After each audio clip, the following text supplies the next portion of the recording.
Actes des Apôtres, chapitre 4, vyakozwe n'intumwa gice ca 4, n'ivyakenerwa Fiston uramfasha gusoma, ariko ivyakozwe n'intumwa mu gice ca 4 numvise uyu munsi mfise gupartaja namwebwe kuri iyi message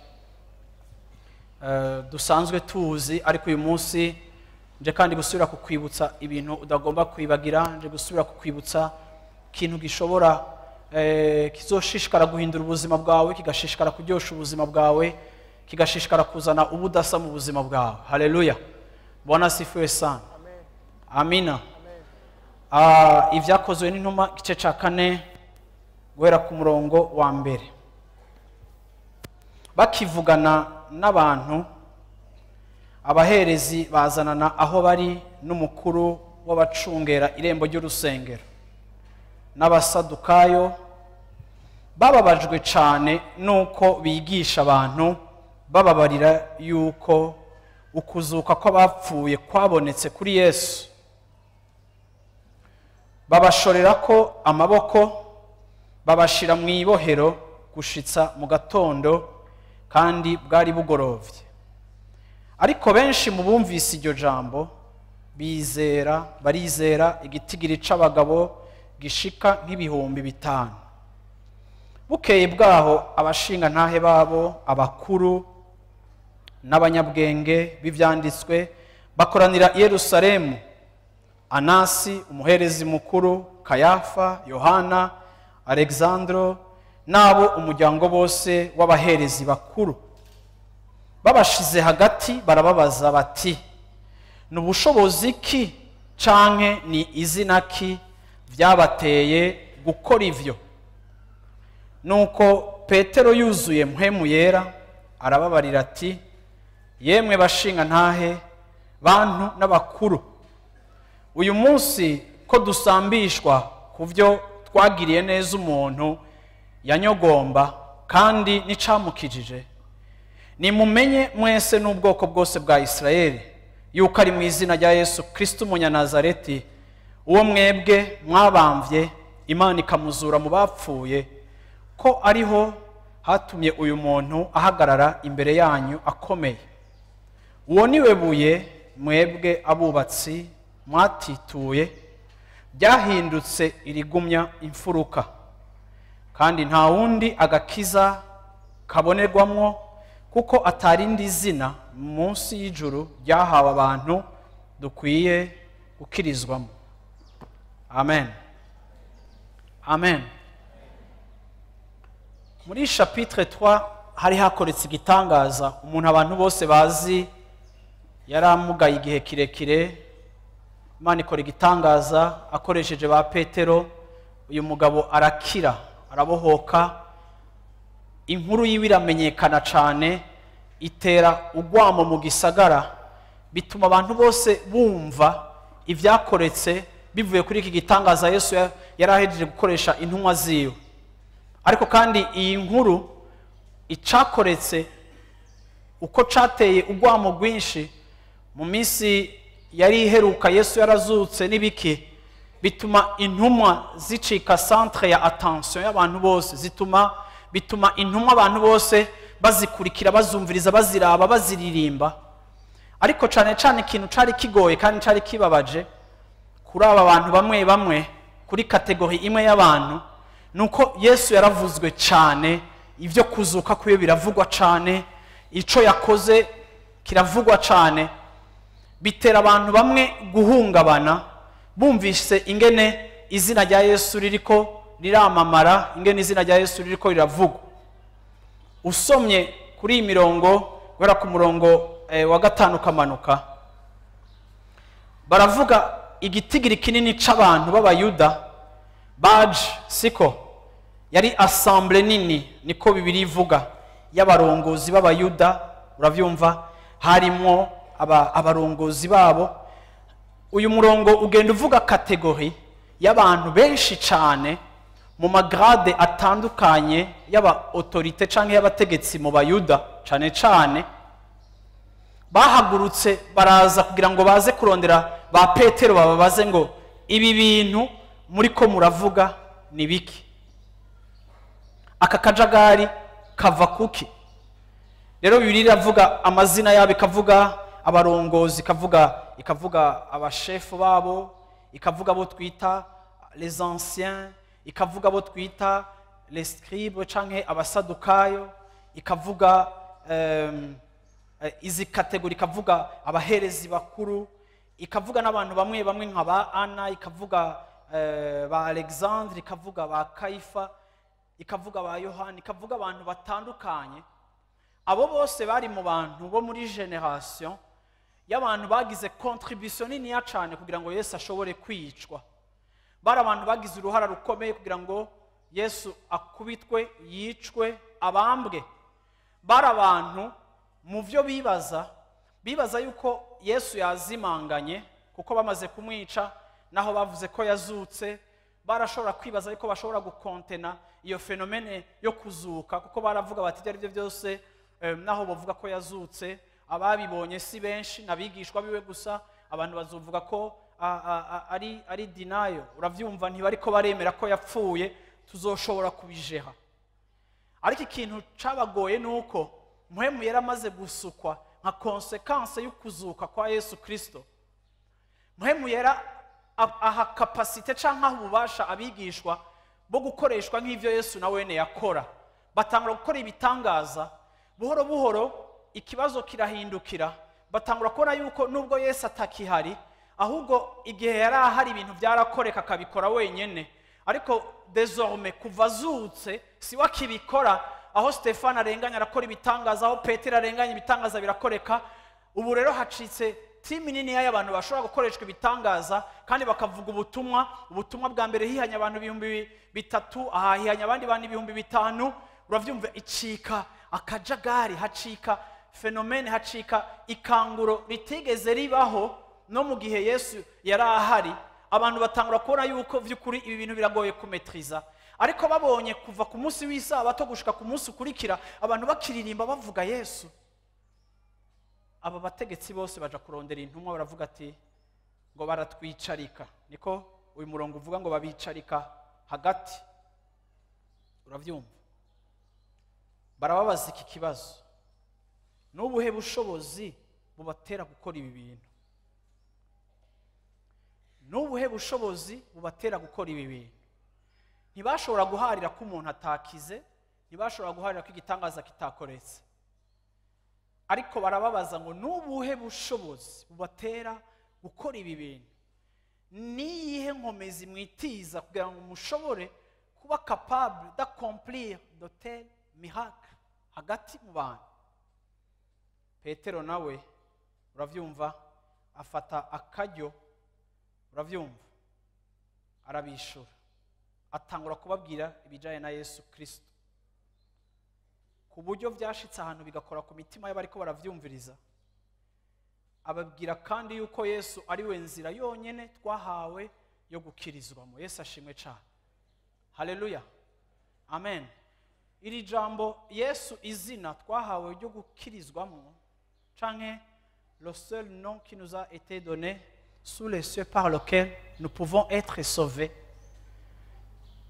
Iri jambo rikoreshwa gukirizwa canke gukirizwamo ntirigarukira gusa kugukira kujanye no kubohoka imitima, tukaba reconcilier n'Imana, tugahanagurwa kw'ivyaha, tukagirwa abana b'Imana.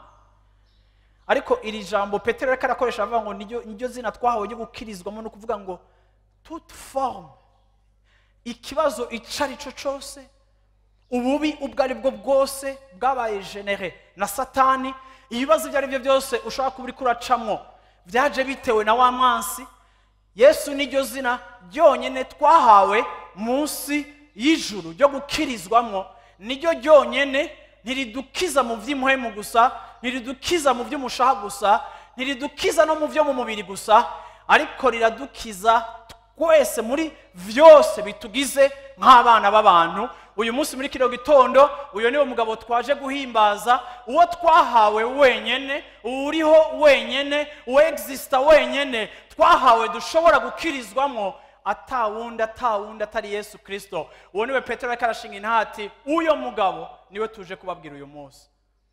Iki gitangaza cakoretse cababereye akaryo ko kuvuga byinshi, cababereye akaryo co kubwira abantu ibijanye no kuzuka, cababereye akaryo co kuvuga ibijanye n'ico Yesu Kristo ari, cababereye akaryo co kuvuga Yesu.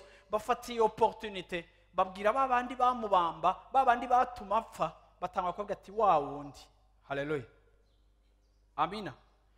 Usomye ku mirongo yo kuva ku 8 gushika kuri 10 baravuga ikindi kintu gikomeye ngo nimba uno munsi muri ko muratubaza ibibazo, mutubaza ku bijanye n'uyu muntu yahora ari kimugano n'uyu munsi ari muzima, mwibuke ko yakize. Kandi mwebwe uravyumva, Abisirayeli bose mwabibonye, kandi camukijije ni izina rya Kristo umunyanazareti, wa wundi mwabamba ariko Imana ikamuzura ikamukura mu bapfuye. Haleluya. Kubwiwe nico gituma uno munsi uyu mugabo mubona afise amagara meza. Haleluya, amina. Amen. Petero mu kubashingira intahe agerageje kuja kure, abaha yindi information, siko atanguye kubabarira ati sinivyo gusa, uhere kuri 11 ukagera kuri 12, ndiko ndabasubiramwe ivyo mwasomye. Petero atangura kubagiriza, Petero atangura kubereka responsabilité yabo, arababwira ati mwibuke yuko kuri uyu mugabo nyene, uravyumva, aja kuratangura kubagiriza ngo niwe ryabuye mwasuzugura, niwe ryabuye abubatsi bakengera, kandi niwe yacitse uwo gushigikira imfuruka. Nta handi agakiza kaboneka atari muri iryo zina munsi y'izuba. Haleluya. Mu bana b'abantu nta rindi zina twahawe kugira ngo tugire gute dushobore gukira. Bwana sifuwe sana. Petero akoresheje ururimi bazi kuko bari abarongozi, akoresheje Psalm 118, siko Fisto urashaka kudusomera Zaburi 118 ku murongo wa 22. Haleluya. Zaburi 118 ku murongo wa 22. Ibuye abubatsi bagaye, niryo ryahindutse irigumye imfuruka. Iyi Zaburi uyisomye y'118 iri special. Mwanditsi yanditse aravuze ngo nimushimire Uhoraho yuko ari mwiza, kuko imbabazi ziwe zamaho ibihe bidashira. Abisirayeli nibavuge bati imbabazi ziwe zamaho ibihe bidashira. Ab'inzu ya Aroni nibavuge bati imbabazi ziwe zamaho ibihe bidashira. Abubaha Uhoraho nibavuge bati imbabazi ziwe zamaho ibihe bidashira. Hamwe nari mu mubabaro nambaje Uhoraho, Uhoraho arantabara, anshira ahantu hagutse. Uhoraho ari mu ruhande rwanje, sinzotinya. None umuntu yonshobora kungira iki? Uhoraho ari mu ruhande rwanje, arantabara. Nico gituma nzokwibonera abanyanka, kugira ngo Uhoraho ubuhungiro, kugira n'ikimazi kuruta kwizigira abantu. Kugira Uhoraho ubuhungiro kuri n'ikimazi kuruta kwizigira abahambaye. Amahanga yose yankikuje ijya nino, mu izina ry'Uhoraho ndayarandura. Yankikuje ijya nino, eka mbere yankikuje ijya nino, mu izina ry'Uhoraho ndayarandura. Yankikuje ijya nino nk'inzuki, yahwamye nk'umuriro w'amahwa. Mu izina y'Uhoraho ndagira gute? Ndayarandura. Narasunuwe cyane kugira ngo ntembe, maze Uhoraho arantabara. Uhoraho niwe nkomezi zanje, ni indirimbo yanje, kandi yahindutse agakiza kanje. Mu mahema y'abagororotsi hari ijwi ry'impundu n'ijy'agakiza. ukuboko kw'iburyo kuhoraho gukora iby'ubuhizi, ukuboko kw'iburyo kuhoraho gushizwe hejuru, ukuboko kw'iburyo kuhoraho gukora iby'ubuhizi. Sinzopfa ariko nzobaho namamaza ibikorwa vy'uhoraho. Uhoraho yampanye bikomeye ariko ntiyandekuriye mu rupfu. Nyugururira amarembo y'ukugororoka ndayacemo, nshima izina ry'uhoraho. Ngira rya rembo ry'uhoraho, ngira rya rembo ry'uhoraho, abagororotsi nibo bazoricamo. Ndagushima kuko wanyishuye ukampindukirira agakiza. Ibuye abubatsi bagaye niryo ryahindutse irigumya imfuruka. Ivyo vyavuye kuhoraho kandi nigitangaza mu maso yacu. Uwo ni wo munsi w'uhoraho yashizeho, turawunezerererwa ko tukawuhimbarirwa ko. Dukize turakwingenze ewe uhoraho. Uhoraho turakwingenze uduhe kuroranirwa, hashemezwe uje mu izina ry'uhoraho. Tubahezagiye mu ngoro y'uhoraho. Uhoraho niwe Mana kandi yaduhaye umuco. Haleluya. 28. Niwe Mana yanje nzogushima, niwe Mana yanje nzogushira hejuru. Nimushire uhoraho, mumushimire ko ari mwiza, kuko imbabazi ziwe zamaho ibihe bidashira.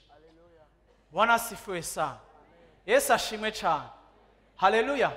Uyu ni umuntu yanditse iyi zaburi batari mu bihe bikomeye. Iyi ni histoire dusubira kandi tukayibona muri Yesaya igice ca 28.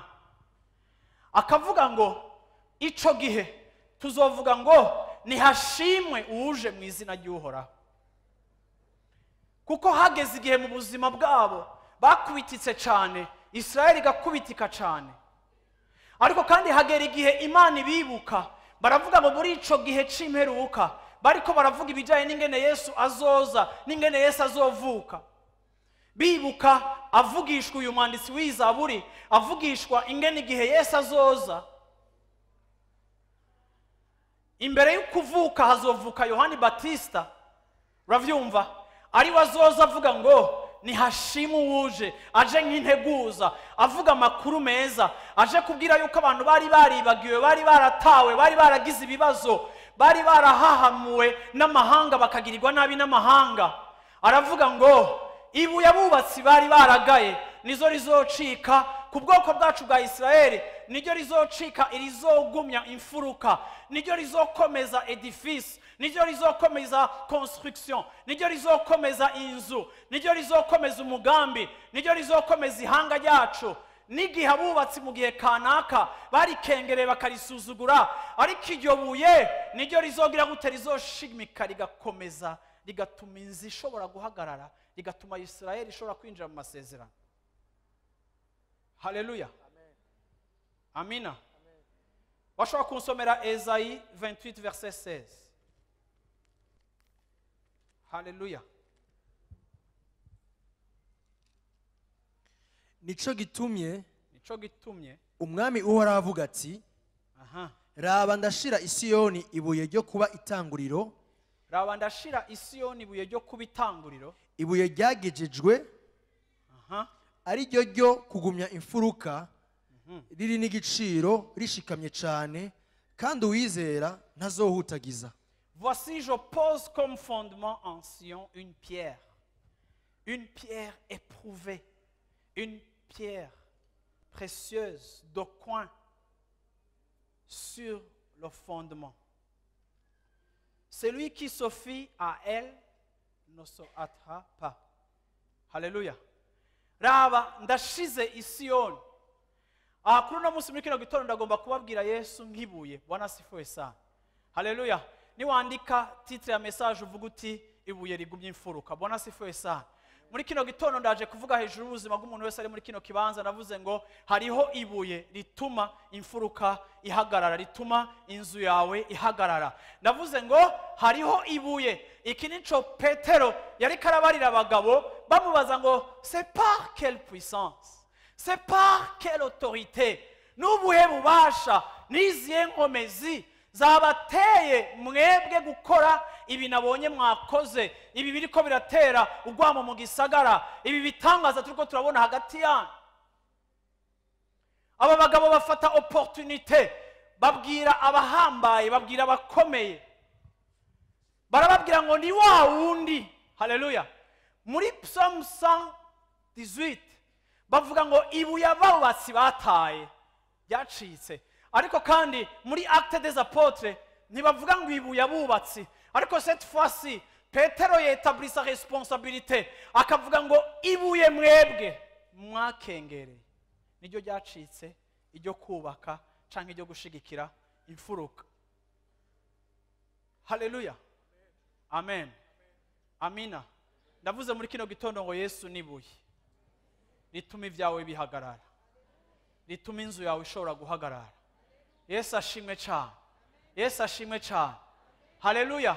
Hariho abarikengera, ariko ndasenga muri kino gitondo ngo habe umuntu ari hano muri kino kibanza asubira kandi kwibutswa yuko hariho ibuye. Ntidushobora kurikengera kuko abarikengereye barabandanije kubaka, ariko ivyo bubatse ritarimwo vyabaye destiné à la destruction. Ariko muntu w'Imana nimba uri ngaha mu kubaka kwawe, urugendo rwawe rw'ubuzima bwawe, iri buye ari ryo Kristo, ukaba utarikengereye, ndaje kuvuga muri kino gitondo, peu importe aho uriko uraca, peu importe ibiriko biragushikira, ndavuze ngo nimba iri buye ari ryo rishigikiye imfuruka yawe, ndakubwiye ngo nibishoboka ko weshuwa. Ndakubwiye ngo nibishoboka kunanigwa, nibishoboka kuneshwa, kuko nta kindi rizi gukora atari ukugumya imfuruka y'ico cose uri kuruba.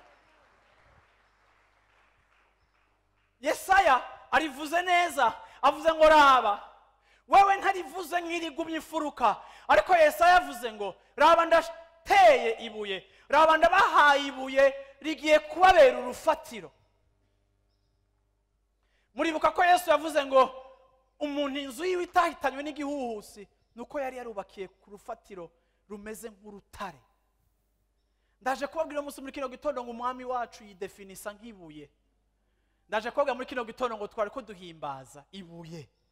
Yesu ashimwe cyane, Yesu ashimwe cyane. Rimwe iryo buye rigize urufatiro, ikindi gihe iryo buye rikagira imfuruka. Ariko ico Yesaya rivuga ko kiri important, aravuga ngo raba nshize muri Siyoni ibuye. Iryo buye ryarasuzumwe. Nibuye Mike, nibuye ryarasuzumwe, nibuye ryarabaye éprouvé, nibuye ryarabaye testé, n'ibintu wewe bitaragutesta. Nturondere ryiza kuko ntari hari, ntume kinini, nta vyuma naje guterura mibuye rito vrema ako nacu. Haleluya. Bwana sifiwe sana. Yesaya ngwehe ndabahaye ibuye.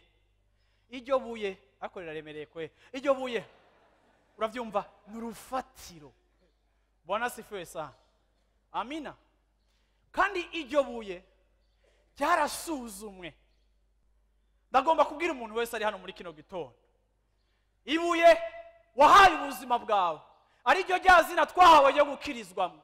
Ndaje kubabwira ngo iryo buye ryarasuzumwe, ryarabaye éprouvé, ryarabaye testé, ryarabaye examiné, ryarakonfronse ibintu, byaracishijwe ahantu, ryarasuzumwe. Uravyumva? Haleluya. Data yararisuzumye. Uravyumva? Ibigeragezo byararigerageje, umuriro wararigerageje, ibintu byose byararisuzumye kugira ngo ripimwe biboneke yuko eske iribuye rirashobora kuresista forme zose z'amatempete, mbega iribuye rirashobora gusutena ikintu icyo cyose cy'ubumana, mbega iribuye rirashobora gutuma abari mu masezerano batambukira mu masezerano. Iribuye ryarabaye éprouvé. Haleluya. Bwana sifiwe sana. Haleluya. Amina. Ati iri arishize muri Siyoni. Bantu b'Imana, reka ndababwire ngo Yesu yarasuzumwe, Yesu yarashizwe ku munzani, Yesu yarashizwe mu gipimo. hama bisanga uravyumva ngo c'est une pierre précieuse de coin. Haleluya. Bwana asifiwe sana. Haleluya. Amina. Ibigize edifice yawe birashobora kuba ari binyantege nke, ariko nimba muri coin yawe soutien yawe iri inébranlable, ndagomba kukubwira ngo ibyawe bizohagarara. Bwana asifiwe sana. Yesu ashimwe cyane. Amina. Atangura avuga ati kuri uyu muntu kuki ababarira iki kintu. Ikindi nshaka kuvuga usomye 1 Pierre chapitre 2 verset 7. Aha Petero nawe asubiye kandi muri Petero mu gitabo ciwe yanditse akoresheje passage yo muri Esayi agomba kandi kuvugira ibuye. Bwana asifiwe sana. 1 Pierre chapitre 2 verset 7 kugeza kuri verset 8. nuko mwebwe abizera ni mwebwe mwagerewe ico giciro, ariko kubanka kwizera ngo ibuye abubatsi bagaye niryo ryahindutse irigumye imfuruka. Nibuye ritsitaza n'urutare rugwisha, kuko batsitara ku ijambo ry'Imana bataryumvira kandi nico bashiriweho. Alléluia.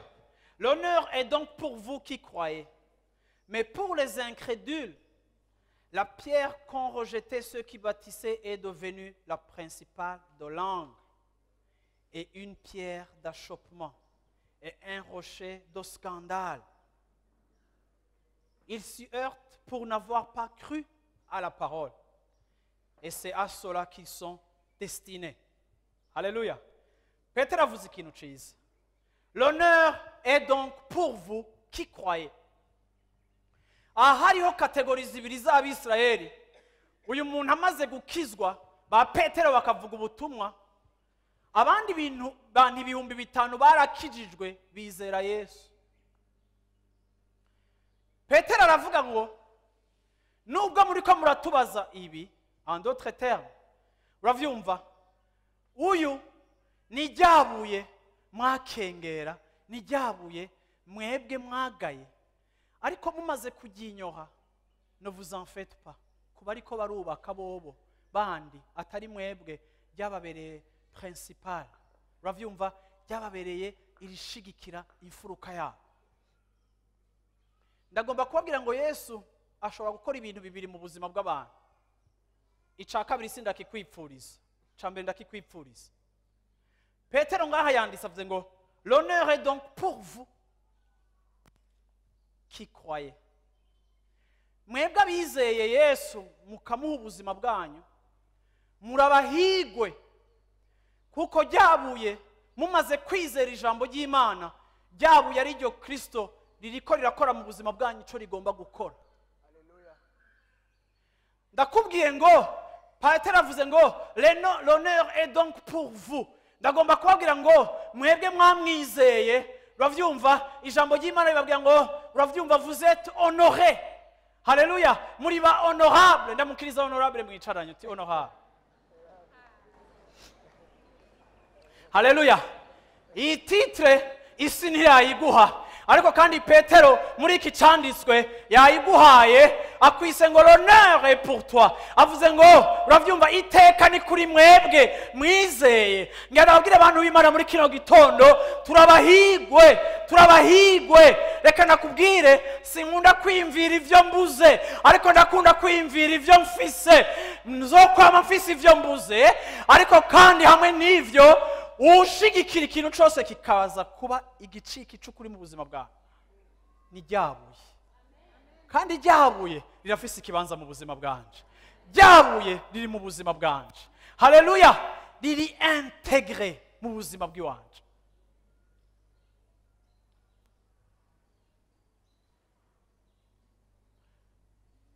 No musi Imana yambwiye ngo igiye guha abantu umunezero.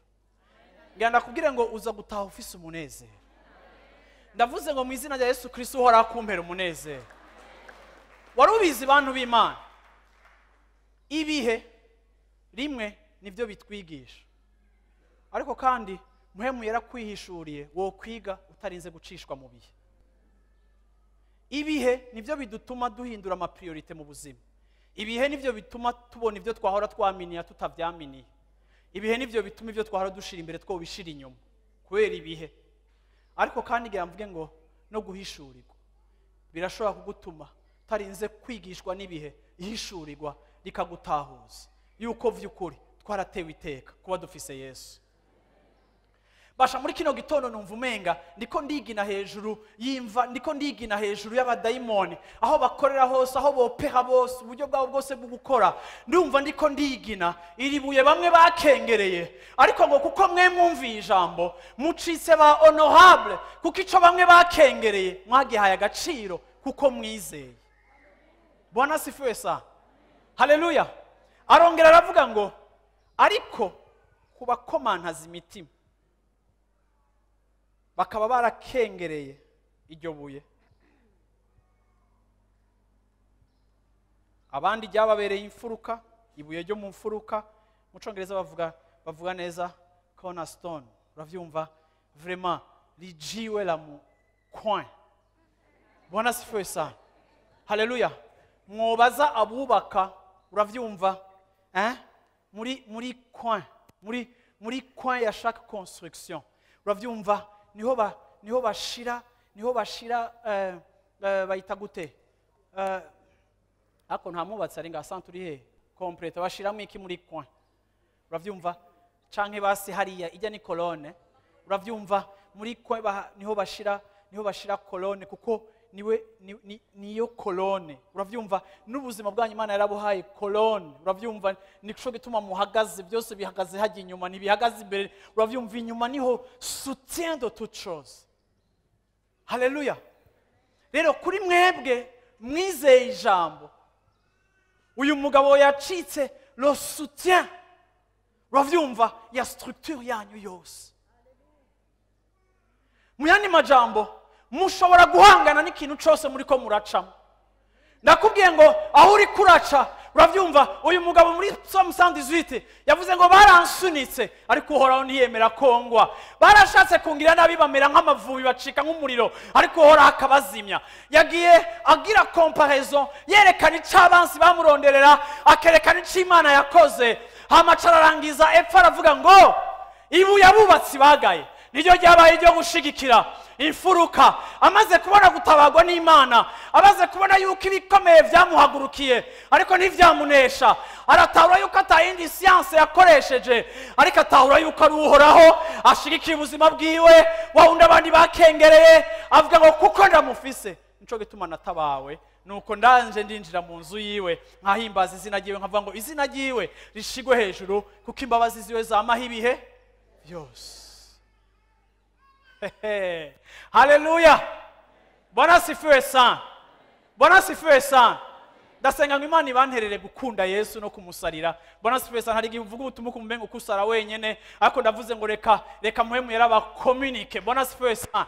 Aba communique uyu mugabo, bantu b'Imana, nitura abantu uravyumva bacobogora bakabivamo, nitura abantu batremble, nitura abantu uravyumva bo kuva mu kwizera, nitura abantu uravyumva baba victime b'ama situation yabo. No, ikintu cyose cyahagurutse mu buzima bwawe nico kukwereka ubukuru bw'ibuye wizigiye, umenya ko ari rishigikira imfuruka.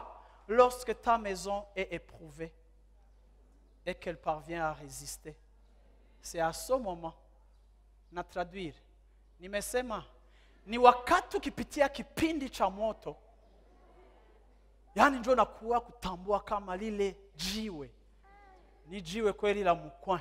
Unasikia? Uravyumva? Niho ucuvyumva. Ukavuga ngo mbega uyu muyaga ndaza kurengana, mbega iri joro ndaza kurirengana, mbega uyu murango ndaza kurengana, mbega iyi somene ndaza kuyirengana, mbega iyi defi ndaza kuyirengana. Yes, uzomenya. Haleluya. Yuko iryo buye rikomeye bivanye n'ahakomeye uri kuraca. Utahaciye uzomenya capacité, uzomenya ko riri éprouvé. Ntibihagaze gusa kuko Imana yavuze ngo riri éprouvé, oya, ariko kandi n'umuyaga w'ubuzima bwawe uzokonfirma la parole, umenye ko ryabuye bwabundi riranteye kubona iki gihuhusi kirengana. I'm fine, ubuzima bwanje burabandanya. Haleluya. Haleluya. Ugacuririmba indirimbo, uravyumva, ukaririmba indirimbo ugashize nagiwe hejuru. Amen. Bwana asifiwe sana. Haleluya. Matthieu 21 verset 44.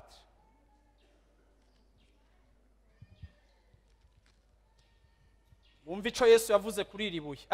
Ariko hajya muri Petero ndashaka kubereka ikindi kintu. Ku murongo w'indwi nari nibagiye kandi uravyumva kuvuga kino kintu. Kuburi mwebwe mwagize vous êtes déshonorable. Siko. Ariko ngo kuri babandi bakomanaza imitima. Rijya buye uravyumva rijya buye ryacitse ibuye ry'igitsitazi kandi ryacitse un rocher de scandale.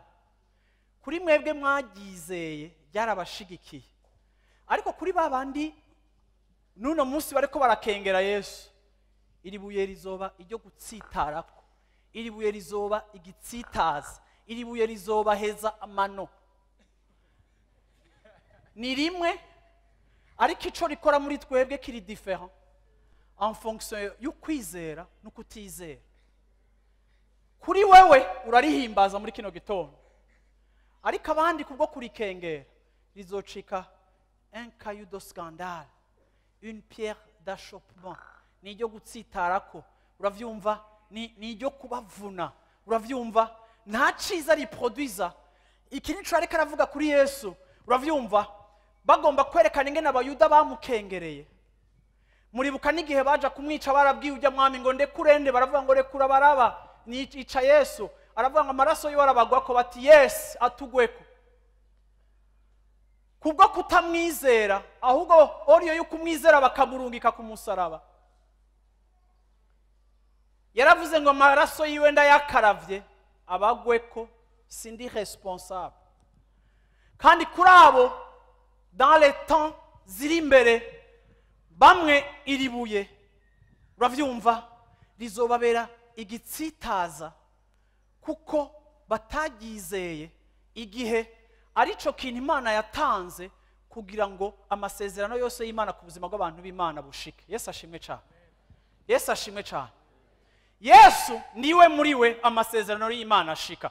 Yesu niwe ashigikiye amasezerano, niwe mfuruka canke niwe principal atuma accomplissement ya parole. Ivyo Imana yarabwiye Israeli kwizokora vyubakiye kuri Yesu, bihagaze kuri Yesu, vyenena kuri Yesu.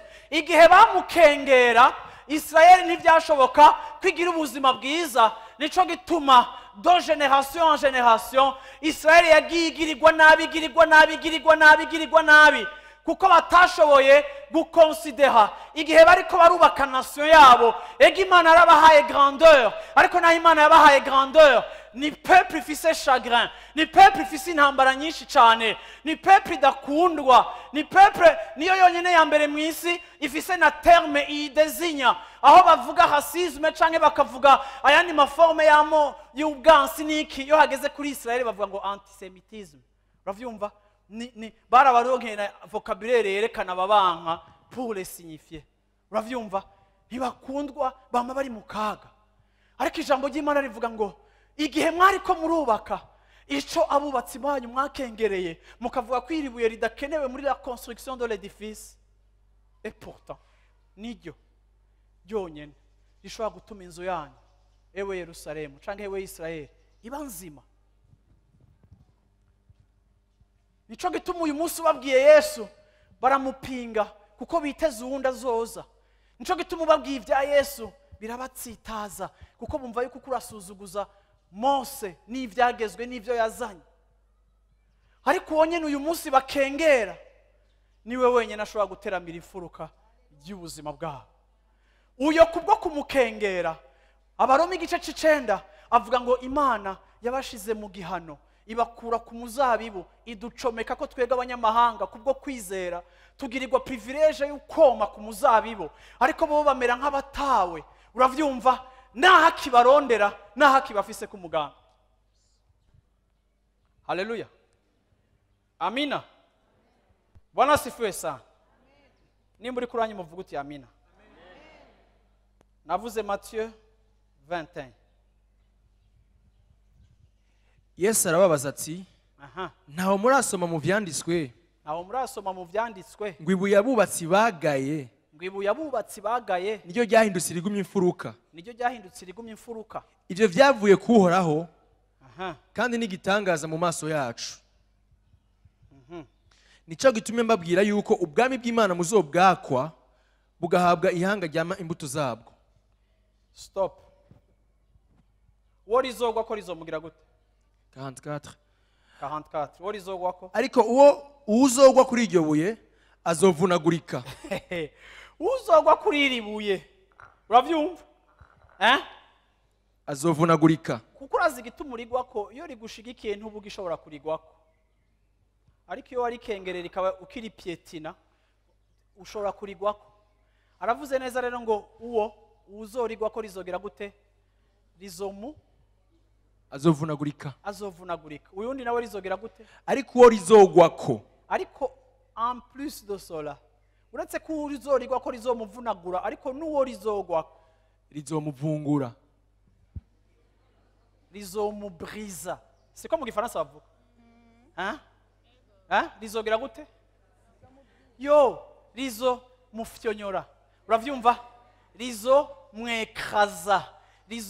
Uravyumva? Naho yahora yicaye, uravyumva ntaho nuzosubira kuhabona, azoba ekraze. Ndiko ndashaka kubereka yuko iribuye ni rimwe, ariko avec effet zitandukanye en fonction ya attitude y'umutima wawe. Uko umutima wawe umeze par rapport yaryo, niko n'ubuzima bwawe bumereka. Bamwe rizobamena, abandi bazovunagurika, abandi rizobafyonyora. Ibi inya Yesu arabivuga, avuga igihe azogaruka aje guca imanza mu mahanga, ngo hazoba hari bake mu Bisirayeli bita amasigarira bazoba bamwizeye, ariko kandi hariho n'abatamwizeye. Ni ukuvuga ngo Yesu niyagaruka ubwa mbere yaje aje gutanga imbabazi, ariko Yesu niyagaruka aje ubwa kabiri azoba aje guca imanza. Ntazoba ari rya buye ridushigikira ku batizera, ariko rizoza ari ibuye rifyonyagura, aho azoza ari umujuje akaza gusambura. Nagomba kurangiza mvuga ngo ibi byose Petero ariko abibwira aba bagabo, aravuga ngo wa wundi mwebwe mwica mukamurungika ku musaraba niwe yatumye dukoreshwa. Ngenda babwire ngo aba Bisirayeli mu gutuma ko bagakonvoka muri tribunale ba Petero, bagomba kubumvisha yuko bakwiye gukora ibitangaza. Nta problem, nimukora ibitangaza, nimusengera abagwayi bakira, ariko turabinginze ntimusubire kuvuga ko Yesu yazutse mu bapfuye. Ntimusubire kubwira abantu yuko ari Yesu yakoze bijya bitangaza. Kora ibitangaza, kora ibindi byose, ariko please, uyu mugabo twaramwisha ariko nta paruve na gupfa. Uyu mugabo twaramukuye muri communauté ariko nahagarika kuvuga. Ntimugasenga umuzimu ntaho yazutse. Abandi bakavuga ngo none ibi bikogwa ntibigaragaza ko ari we. Baca baraprofita baravuga ngo nta rindi zina twahawe munsi y'ijuru ryo gukirizwamo atari izina rya Yesu. Ni muri iryo zina nyene duhabwa gukora ibitangaza, ibimuga bikamuguruka, abantu bagahinduka, ibintu bigakoreka, abagwayi bagakira. Ni muri iryo zina wonyene mwahawe. Hama ngo barangije kubagirira interrogatoire bakumva igene bavuga, ngo baca batangura kubazanya entre eux. Baravuga bati mbega abasi ba Petero, abasi ba Yohana, none burya hajya aba bantu barize muri université barashitse ateka, secondaire barahejeje basina première ateka, nta n'ubashitse muri 9e no. Urumva bagitangura amashuri bageze muri 4e baciye baja kuroba. Donc iyo niyo CVA. Aba banyabwenge bivyanditse bakaba konfi, kuko ubumenyi bari bafise bw'ivy'Imana yakoze n'ivyanditswe ntibashobora kubivuga ngo bidefende utavyigishijwe. Paulo akiri Sawuli yari yaravyigishijwe na Gamaliyeli, yari amashuri ya Bibiliya akomeye, ariko aba batipe ntibari baragiye mu ishuri, ariko bakadefanda. Uravyumva ivy'Imana mu bwenge butuma abantu bazazanirwa. Uno munsi niyumviriye Imana, iyo ba Petero baza kuba barize, umuntu yari kuvuga ngo dutiza amanote, umuntu yari kubabwira ngo mbega professeur mwe hajya abigishije mwe muri generation ihe mwebwe muri faculty ya ryari uravyumva mwe mwize ryari uravyumva mwagize faculty ihe mwe mwize kugihikihe ariko kandi basanga nta bumenyi umuntu yabahaye ariko muhemu yaramaze kubuzura kubwo guhishurirwa rya Kristo nyene muhemu yara abakomunika ama verite spirituelle aho bashobora gusobanukirwa ibyakozwe mu isezerano rya kera bakabifatana n'isezerano rishasha. Ndashimira Imana kuko ivyo byose Imana yarabikoze kugira ngo révélation bafise nibe attribué kuri formation bagize ariko ihishurirwa bafise ribe attribué ku gikorwa ca muhemu yera yari karakora mu buzima bwabo kuko abantu b'Imana Imana nta muntu ayiga ngo ayimenye ariko Imana barayihishurirwa hamwe no kwiga hama hariho aspect ya révélation kugira ngo ihishurirwa ricreye conviction. Iyo kintu kimaze gucika ico wemera ukaba capable no kukizira ukakidefend.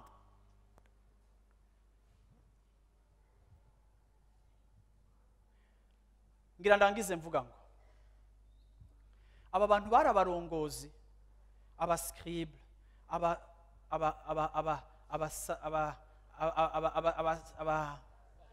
abavuze abascribe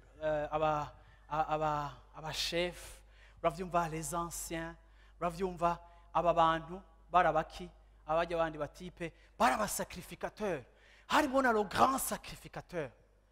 Abo nibo bari bafise igikorwa cyo kwigisha Israeli Imana ariko aba bantu nubwo bari bafise igikorwa cyo kwigisha abantu Imana bakaba bafise ibitabo bya Mose bakaba bafise ibitabo bya Yesaya ntibari barashoboye kumenya Kristo kugeza naho Kristo yihishuriye bamwe bakagaruka kubigisha. Aba bantu bari bahamagariwe kuzana le peuple d'Israël muri destine yayo yo kuba ba héritier b'amasezerano. Ndagomba kuvuga ikibantu b'Imana umunsi muri kino gitondo. Abari batumbereye gutwara abantu b'Imana bakabatwara vers Dieu bakengereye ico Imana yashizeho ngo gicike force yo kuyimenya. Birantangaza ingene dushobora kubaho dukijijwe tukabaho turi mu nzu y'Imana. Birantangaza ingene dushobora kuba dukora n'ibikorwa vy'Imana ariko mu buzima bwacu tutazi Imana. Birantera ubwoba kubona ko umuntu ashobora kuba azi ko azi Imana ariko Imana yakuraba ikavuga ngo icari gushigikira imfuruka y'ubuzima bwawe waragikengereye ukiremplacer n'ikindi jewe ntemera.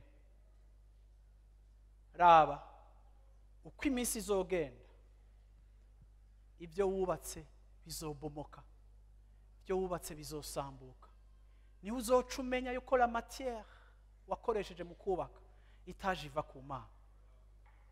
Bantu b'Imana ndagomba kubaha impanuro muri kino gitondo. Ndagomba kubabwira ngo Yesu niwe buye rishigikira imfuruka.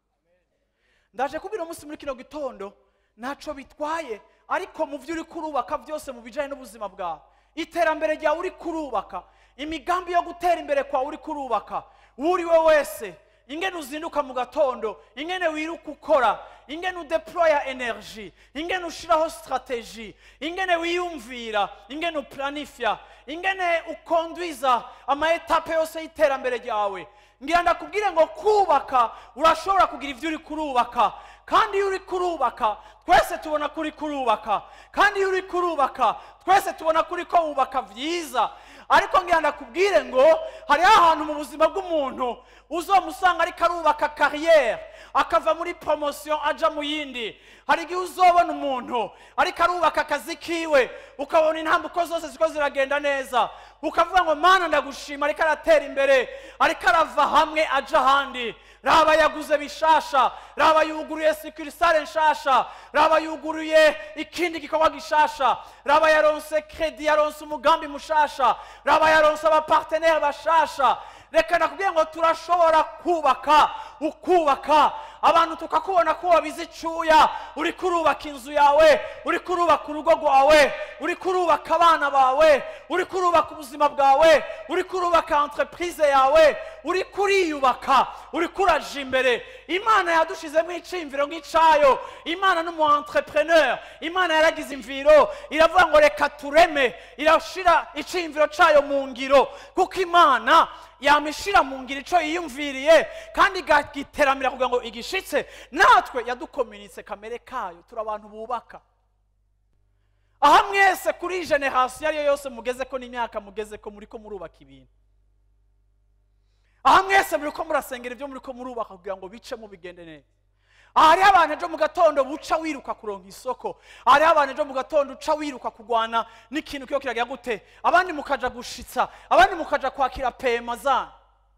Birashoboka yuko dushobora kuba turiho, uravyumva, turiko turaja gutera imbere. Ni vyiza gutera imbere, ni vyiza kwiyumvira gutera imbere, ariko kandi ugomba kuveya ukamenya uti mbega aho ngeze muri construction yanje, mu vyo ndiko ndubaka, mbega ryabuye ririmwo, mbega ryabuye Imana yavuze yuko ari ryo risutena toute chose. Il soutient toute chose par sa parole. Niwe atuma ibintu biba. Niwe atuma ibintu bishoboka. Bantu b'Imana, niwe atuma ibintu bikoreka. Bwana asifiwe sana. Yesu ashimwe cyane. Haleluya. Bamwe bubatse ubwami bw'Imana ariko bakengera ibuye Imana yatanze.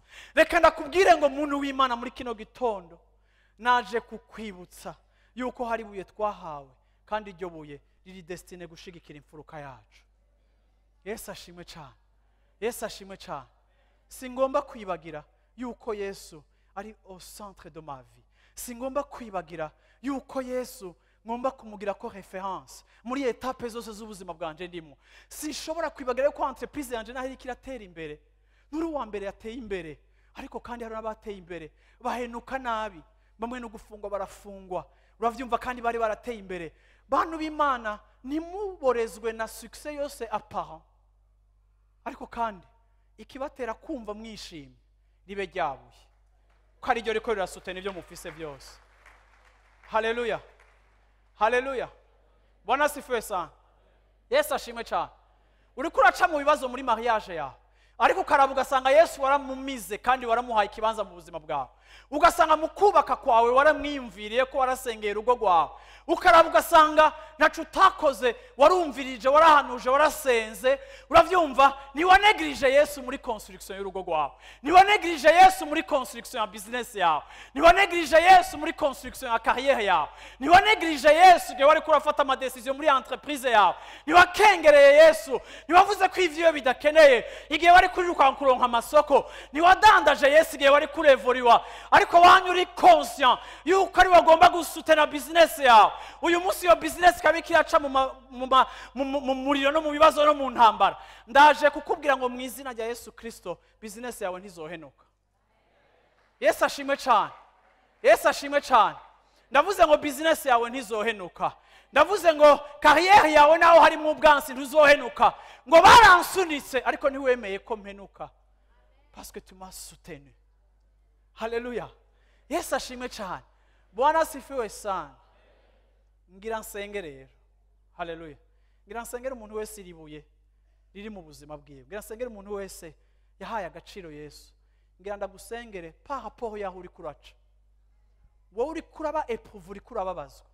Ariko ngira ndakubwiye ngo muri structure yawe hariho pièce maîtresse yashizwe ahantu. Umuyaga uri kurahuha ku mabati. Bintu byose handi umenga bigire gute.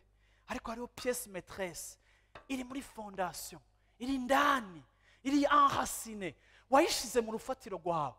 Ego biko birahuha, ariko ngenda kubwira ngo ntibigiye guhenuka, kuko ico washize muri structure yawe hejuru ntukomeye, ariko mu mfuruka zawe washizemo ikintu kidashobora kunyiganyiza, washizwemo ikintu kidashobora kuneshwa.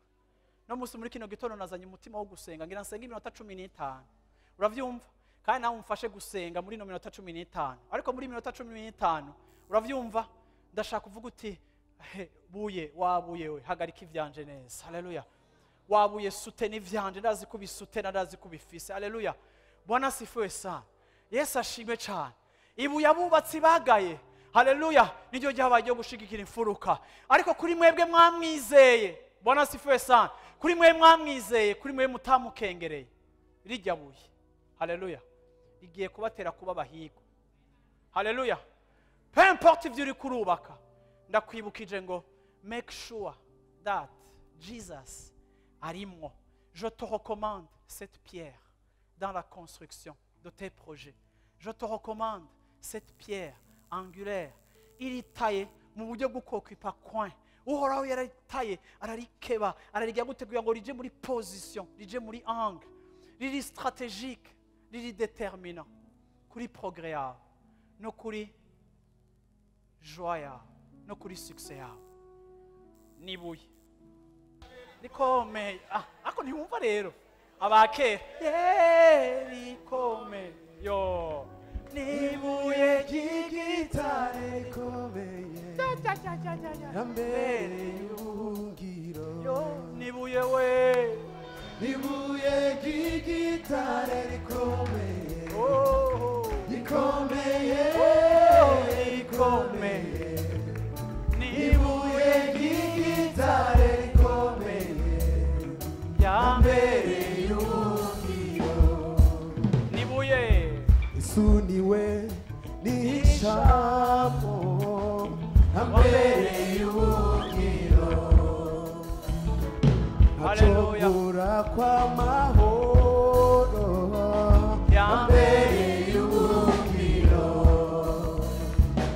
Yesu niwe nishamo ambere y'ubugiro acogora kwa mahoro ambere y'ubugiro nibuye ry'igitare rikomeye rikomeye rikomeye nibuye ry'igitare rikomeye ambere y'ubugiro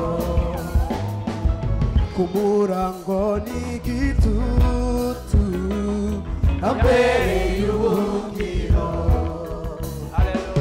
anzigamano mw'ijoro ambere y'ubugiro nibuye ry'igitare rikomeye rikomeye urakomeye nibuye ry'igitare ambere urakomeye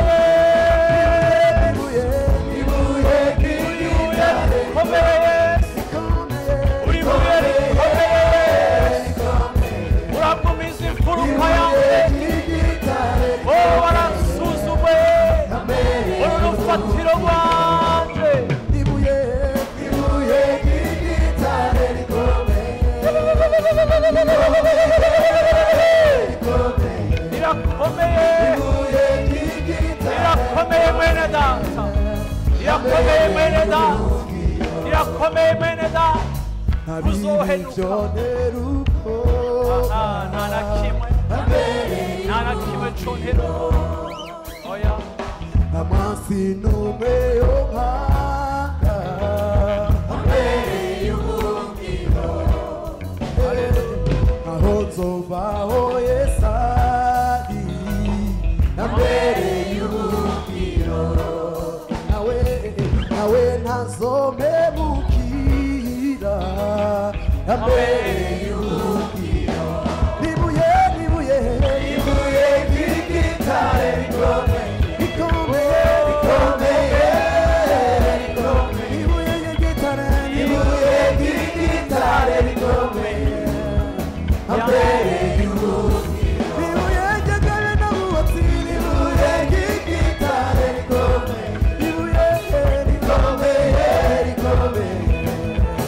Ibuye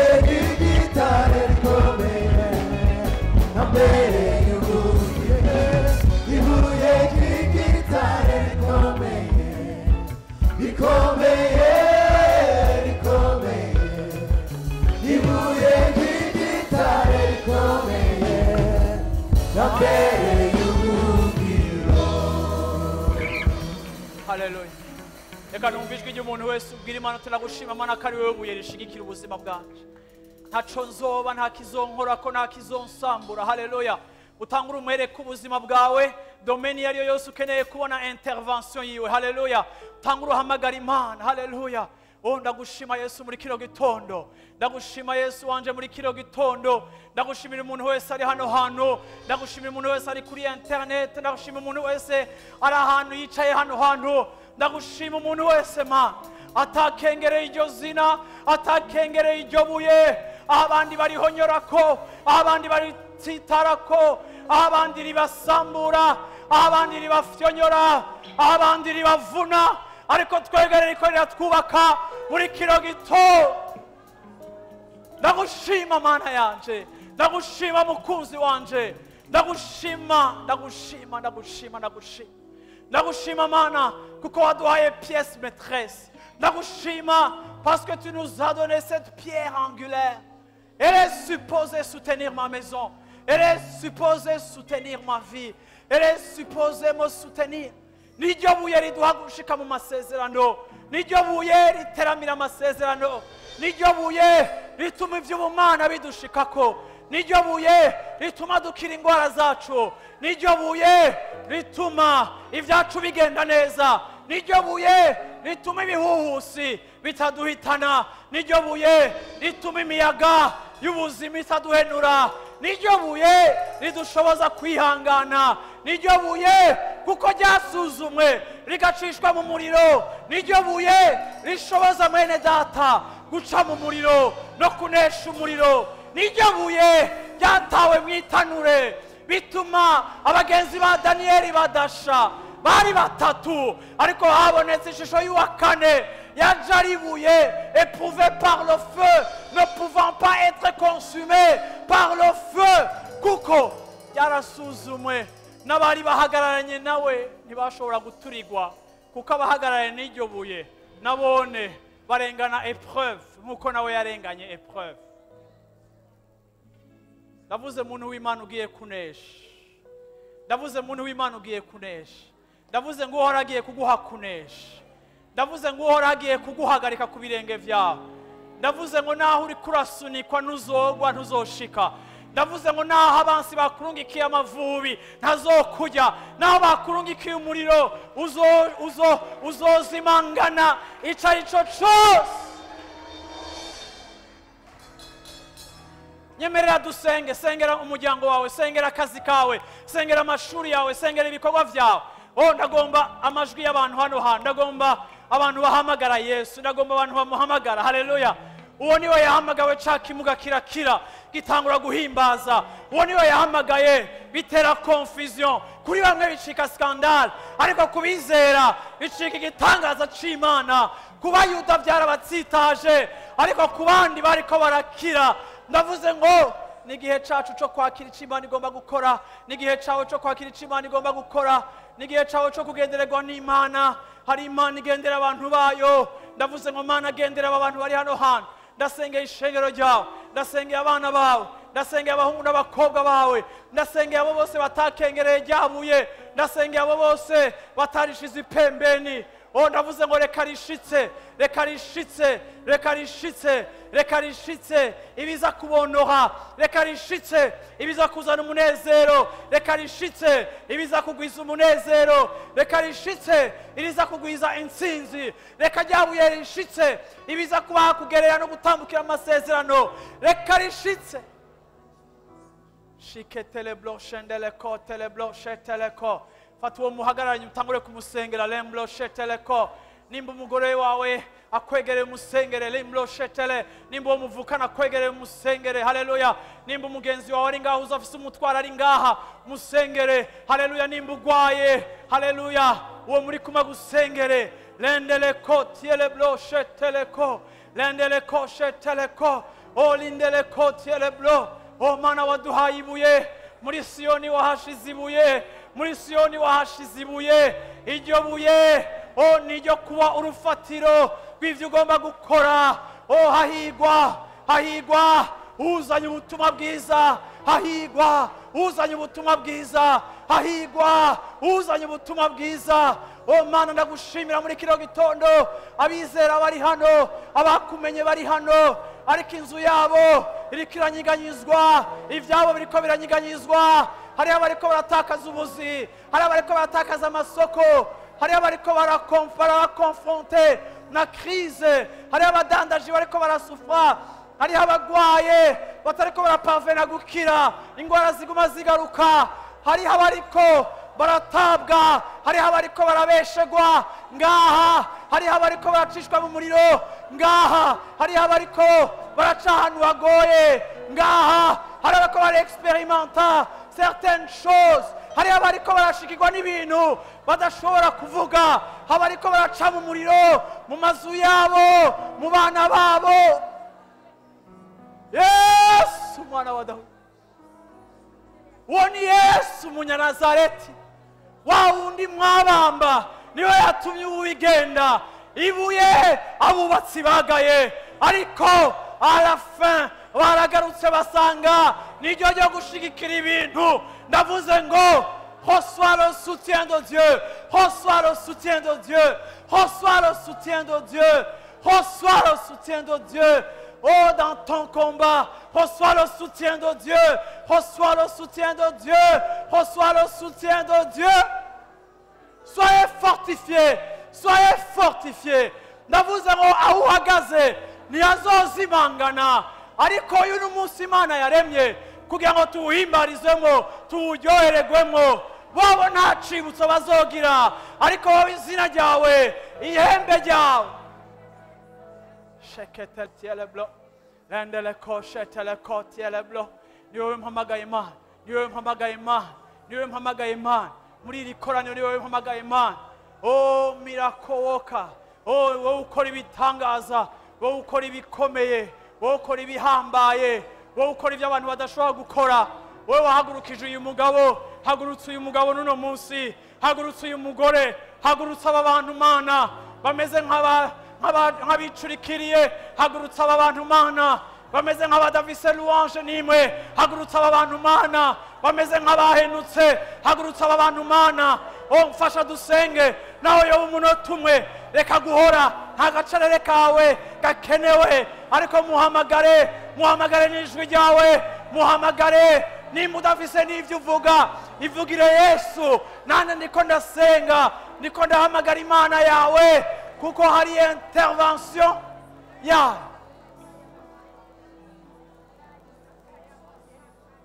Hostilité yose yaguhagurukiye, konflit yose iriko iragutehasa, ndavuze ngo mu izina rya Yesu Kristo, oh ibigwanishwa biceceke, ibigwanishwa bihore, ibikugwanya bihore. Ndavuze ngo mu izina rya Yesu Kristo, haleluya.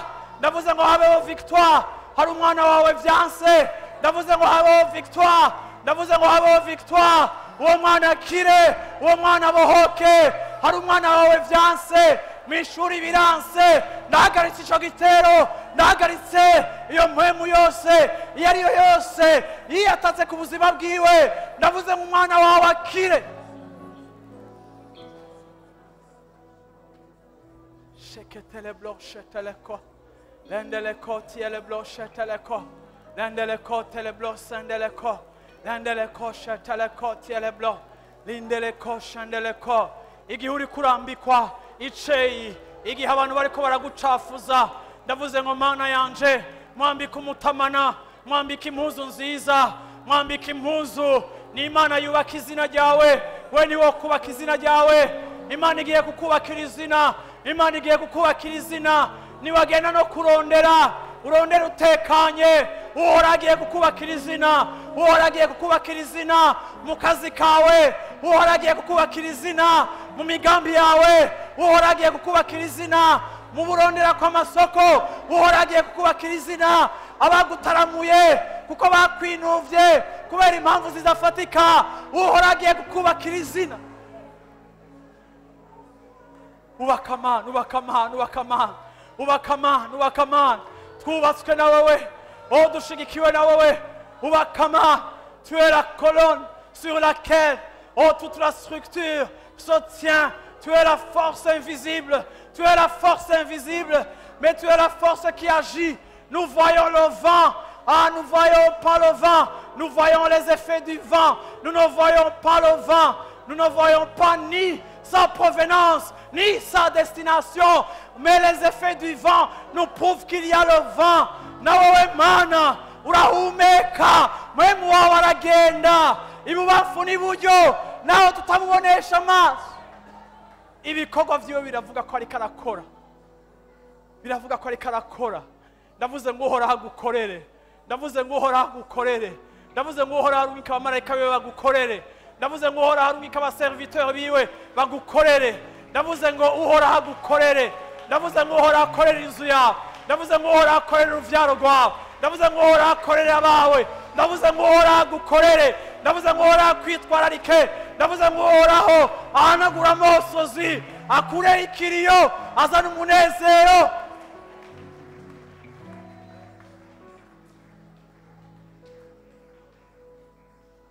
Shiketele bloche teleko tiele bloche teleko landeleko shetele blonsi ndeleko.